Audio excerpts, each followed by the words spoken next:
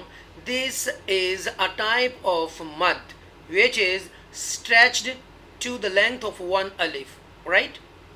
The word haruf here represent the Urdu plural form that is more than one letter. In Arabic, this term is haraf, al, he, how to letter of leen, right? اور اب انشاءاللہ ہم next lesson جو ہے وہ ہم 10 پڑھیں گے. اور یہ ہے کہ حروف لین کی آپ نے اس کی پریکٹس کرنی ہے. حروف لین میں پھر آپ کو بتاتا چلوں 2 ٹائپس کے ہوتے ہیں، یا اور واو. یہ دونوں ساکنہ ہوں، یا ساکنہ، واو ساکنہ. یہ میں نے ادھر بتایا تھا آپ کو اوپر، واو ساکنہ اور یا ساکنہ. یا آپ دیکھ سکتے ہیں یہ دیکھیں اس سے پہلے زبر ہے، یا ساکنہ سے پہلے بھی زبر ہے. مثال اس کی میں نے آپ کو دی تھی جاؤ اور جائی. یہ حروف لین ہے. کتنے ہیں حروف لین بتائیے؟ جی آواز نہیں آئی آپ کی؟ یس، دیٹس ویری گڈ. اور واو ساکنہ سے پہلے زبر، یا ساکنہ سے پہلے زبر ہو تو وہ حروف لین میں سے ہے. ہم نے مثال دیکھی جاؤ جائی، پھر ہم نے دیکھا شاؤ شئی، قاؤ کئی. میں امید کرتا ہوں کہ آپ کو حروف لین کے بارے میں اچھی طرح معلوم ہو چکا ہوگا. اور اسٹوڈنٹ پلیز میرے چینل کو سبسکرائب کیجیے گا الفرقان الحکیم اکیڈمی کو، اور شیئر کیجیے گا جتنا ہو سکے، اور اویئرنیس دیجیے گا اپنے چاہنے والوں کو، تاکہ شاید کہ آپ کے دل میں اتر جائے میری بات. Thank you very much for your watching. اللہ حافظ.